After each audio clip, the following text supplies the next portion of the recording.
Hey, bonjour tout le monde, j'espère que ça va bien. Patrick le naturopathe ici, écoutez, spécialiste en gestion de poids, énergie et charme hyperbare. Aujourd'hui, une belle histoire que je vais vous raconter, une anecdote.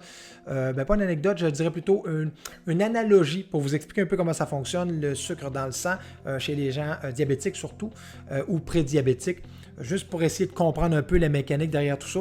J'ai lu ça, c'est une histoire que j'ai lue de Jason Fung, qui est un spécialiste justement du diabète. Donc écoutez, une belle petite ville qui s'appelle Diabèteville.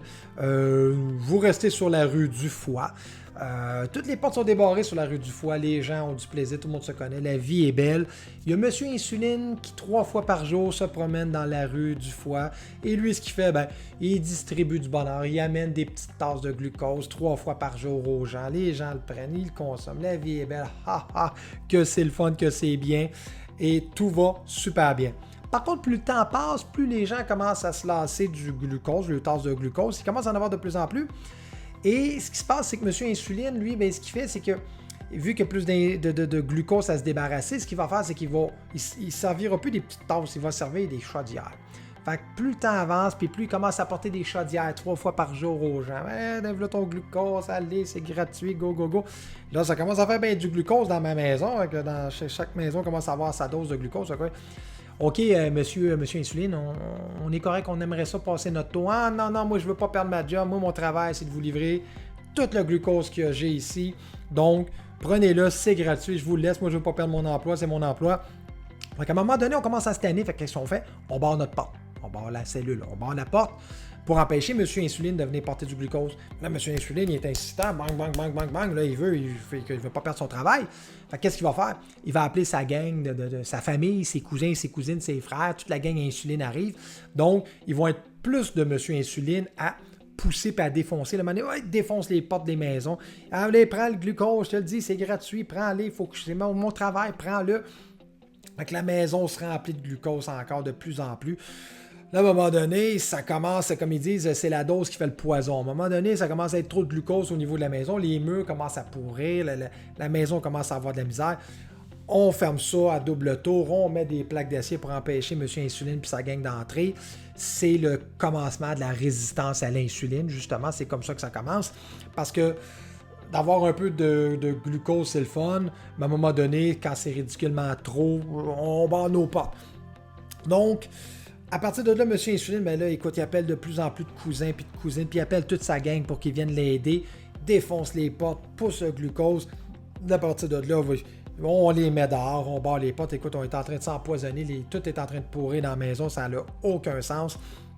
Donc, on renforce notre porte en acier, on ne veut plus rien savoir. L'augmentation de la résistance à l'insuline au niveau du corps, au niveau de chaque cellule, chaque maison commence à dire hey, non, une résistance à l'insuline, on n'en veut plus. Arrête on n'en veut plus. T'as beau ramener tes cousins, on barre à double tour. Donc, pour se débarrasser du surplus de glucose, ce qu'on fait, nous autres, on a trop dans la maison, qu'est-ce qu'on va faire? On va le prendre, la cellule va le prendre, on va l'emballer, puis on va l'envoyer sur la rue du pancréas à tous nos amis, les muscles squelettiques, à tout le... Fait qu'on va comme ensacher ça, puis on va envoyer ça pour que ça soit en format de gras, puis ça s'en va. C'est pas au niveau des gras, des cellules que ça se passe, on s'entend le gras, mais ce que je veux dire, c'est que c'est envoyé sur la rue du foie, puis converti, puis ça s'en va en graisse un peu partout parce qu'on n'est plus capable, on fournit plus prise de poids, puis tout ça. M. Insuline, lui, il veut pas perdre sa job. Fait que là, il est pas content. Fait qu'il travaille encore, il augmente la résistance à l'insuline encore. C'est le free for all, la chicane pogne dans la place. Là, qu'est-ce qui se passe? Ce surplus de glucose-là, ça commence à traîner partout dans les rues. Dans la rue du foie, la rue du pancréas. Tout le monde est submergé. Il y a du glucose qui traîne partout. À un moment donné, il y a monsieur docteur endocrinien qui décide d'embarquer dans le pool et il dit écoute, on va vous prescrire quelque chose, on va vous donner quelque chose. Et il envoie plus d'insuline dans la gang des insulines pour pousser dans les cellules. Ils réussissent à défoncer les portes d'acier, rentrent le glucose dans les maisons de tout le monde. La panique est prise. Le docteur endocrinien dit voilà, les routes sont propres, j'ai fait mon travail, ma job est faite, il n'y a plus de sucre, il n'y a plus rien qui traîne dans les rues, tout est parfait. On le pousse dans les cellules, ça se ramasse en graisse de plus en plus.